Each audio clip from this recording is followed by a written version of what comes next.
Un commando ivoirien infiltré au nord du Mali par un convoi de l'ONU sera le catalyseur pour déclencher les hostilités entre Barkhane et les Fama. La déstabilisation du Mali est en cours sous nos yeux. Elle a pour modèle opérationnel celui de la Libye, avec au bout l'assassinat du colonel Kadhafi par des rebelles entraînés et encadrés par les forces françaises. Le même scénario est en train de se mettre en place au Mali.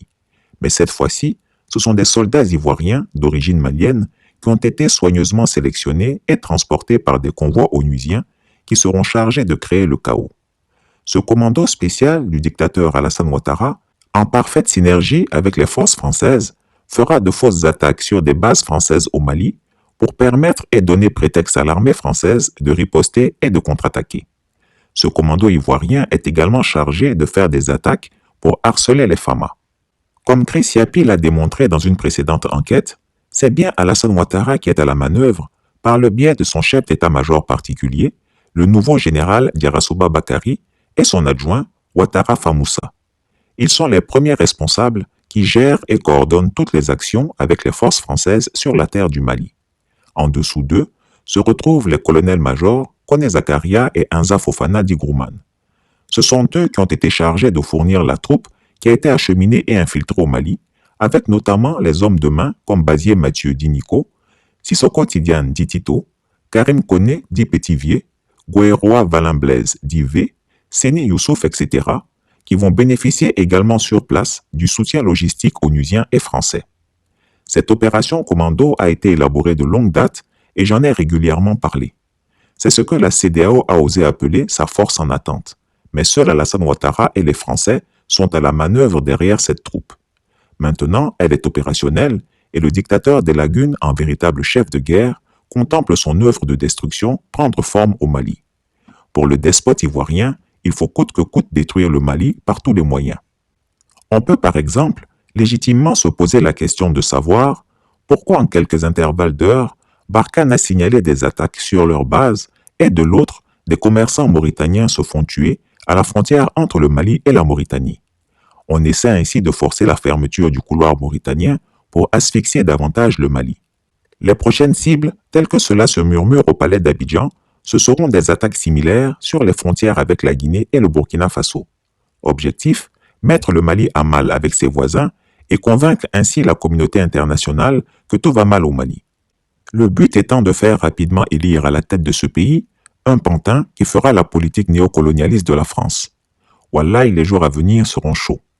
La France veut, avec la contribution de son homme de paille ouest-africain, Alassane Ouattara, absolument reprendre la main sur l'immense Mali, dont elle veut absolument contrôler le sous-sol immensement riche. Pour cela, le néocolonialisme français est prêt à sacrifier, comme depuis 5 siècles, des millions de vies africaines s'il le faut. Prions pour le Mali et espérons que le peuple malien et les peuples africains solidaires ne se laisseront plus jamais faire comme par le passé. Monsieur le ministre des Affaires étrangères, la politique extérieure de la France est dans l'égarement.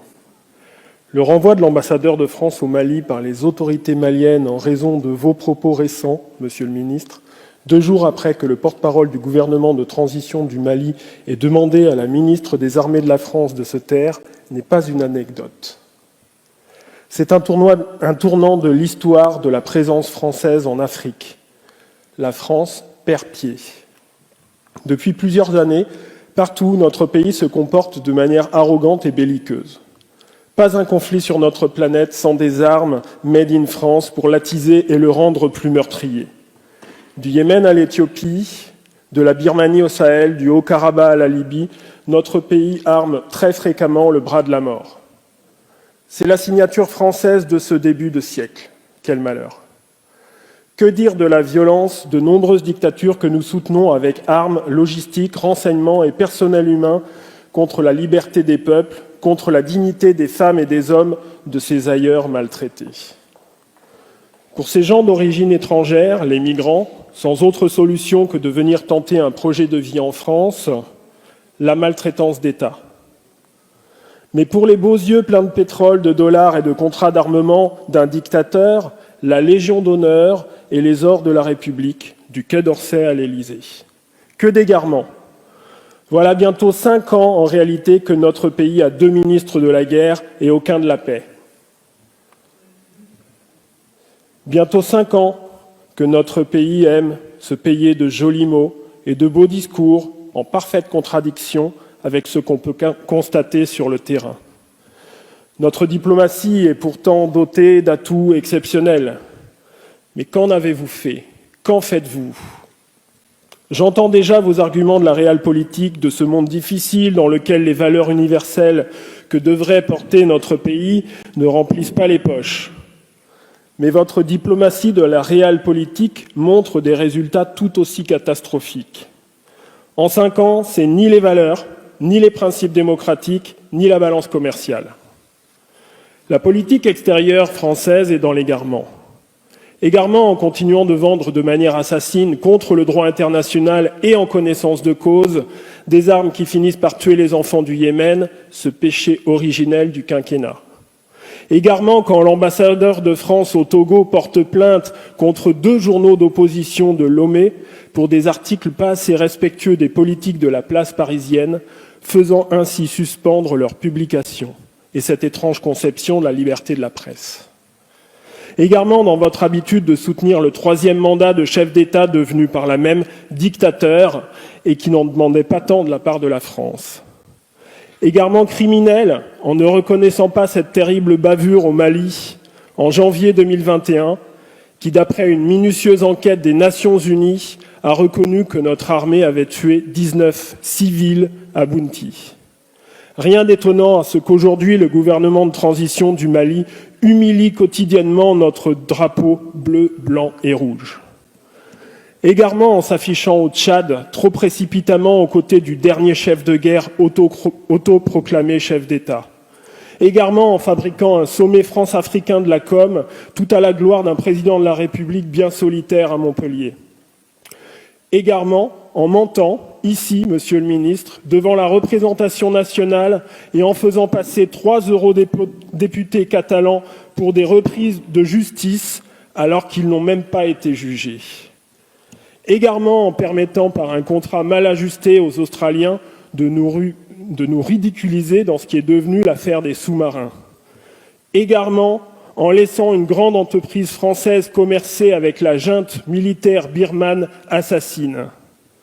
Égarement en faisant participer nos forces armées au nom de la lutte contre le terrorisme à l'opération Barbouze du nom de Sirli en Égypte sans jamais la dénoncer. Égarement en continuant de vouloir se faire faiseur de roi au Cameroun. Bref, j'en passe. L'égarement est partout.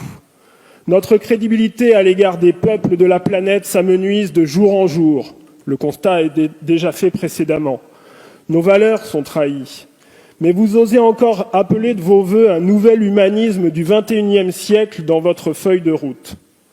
La politique extérieure de la France est dans l'égarement. Elle ne sert plus un pays, mais quelques de vos amis.